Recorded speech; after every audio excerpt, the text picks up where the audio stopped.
the basement. It is not like a basement you see today with a playroom, maybe a television, and maybe another ping pong table. This basement holds moments that will always live here.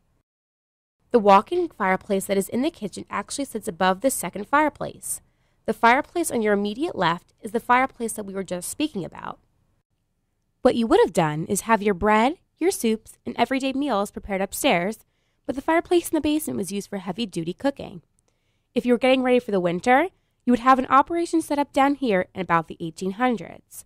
This is where you made your sausages and canned your items and salted your meats. Also, this is where the slaves ate. In the early 1800s, we know that there were slaves working in the tannery for the Case family. New Jersey was the last state in the North to abolish slavery. They did this in 1806, but even then it was grandfathered.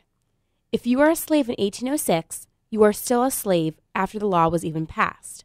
Only your children would be free. There were actually 1 or 2 slaves living in Hunterdon County in the 1850s, just prior to the Civil War. We know about slaves on the property in 1809 because there was a slave in here by the name of James, and there was a second slave they had just hired by the name of Brom.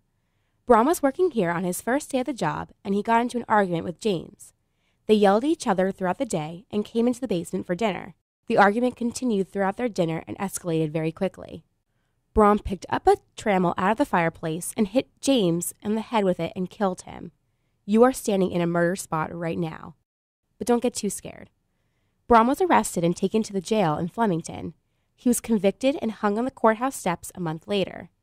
To go back to the landscape of the basement, there are thin boards above you on the basement ceiling. As people are cooking and producing heat, the wood would bend and contract. They did the thinner boards because it was better for the wood and not to have the beams opening and closing. This basement was originally in 3 sections and it was dirt. Someone eventually came in to put in concrete. Please walk towards the center section of the basement through the opening. When you arrive, please press the next button on your device.